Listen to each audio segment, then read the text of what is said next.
पहले तो बहुत आभार व्यक्त करता हूं समाजवादी पार्टी के राष्ट्रीय अध्यक्ष माननीय अखिलेश यादव जी का कि ऐसे संकट की घड़ी में जब हमारी पार्टी के मुखिया को जेल में डाल दिया गया है, दिल्ली के 2 करोड़ लोगों के द्वारा निर्वाचित 3 बार प्रचंड बहुमत से निर्वाचित मुख्यमंत्री को जेल में डाल दिया गया है।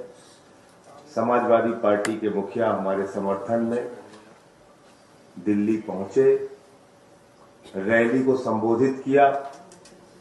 आज भी उन्होंने भाभी जी से बातचीत करके उनसे हाल चाल पूछा, सुनीता भाभी से। तो मैं इसके लिए विशेष रूप से आभार व्यक्त करता हूं आपका।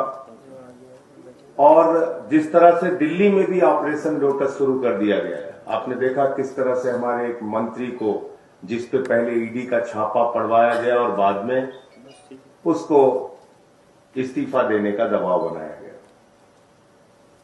इस लड़ाई में आपने हमारा साथ दिया। फिर से मैं आपकी पार्टी का और आपका हृदय से आभारी हूं।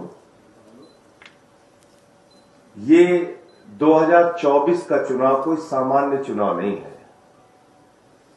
ये भारत के लोकतंत्र को बचाने का चुनाव है, बाबा साहब के संविधान को बचाने का चुनाव है और समाज के वंचित, पिछड़े, शोषित लोगों के अधिकार जो छीने जा रहे हैं, देश के नौजवानों को बेरोजगारी के दलदल में जो धकेला जा रहा है, हिंदुस्तान को जो महंगाई की चपेट में लिया जा रहा है, उससे बचाने का चुनाव है। ये 24 का चुनाव कोई सामान्य चुनाव नहीं है। ये एक तानाशाह हुकूमत के खिलाफ लोगों को लामबंद करने का भी चुनाव है।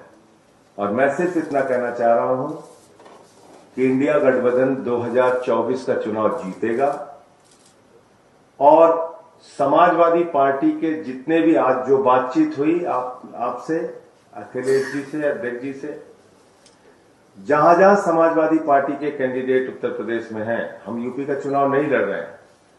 हमारा एक एक कार्यकर्ता, जहां हमारे निर्वाचित प्रतिनिधि हैं, सभासद हैं, चेयरमैन हैं, वो सारे लोग और एक एक कार्यकर्ता समाजवादी पार्टी के कैंडिडेट को जिताने के लिए काम करेगा, क्योंकि ये बड़ी लड़ाई है, लोकतंत्र को बचाने की लड़ाई है, तानाशाही को खत्म करने की लड़ाई है।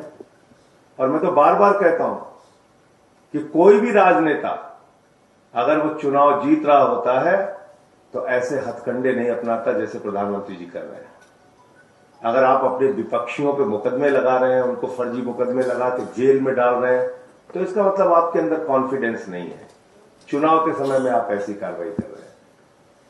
तो फिर से एक बार मैं दोहरा रहा हूं, कोई कंडीशन नहीं है, कोई सीट की मांग नहीं है, कहीं कुछ नहीं है। लोकतंत्र को बचाने के लिए, तानाशाही को खत्म करने के लिए, भारत के संविधान की रक्षा के लिए हम लोग इस लड़ाई में साथ हैं। और पूरे यूपी में जहां जहां समाजवादी पार्टी के कैंडिडेट होंगे, इंडिया गठबंधन के कैंडिडेट होंगे, हम उनके लिए काम करेंगे।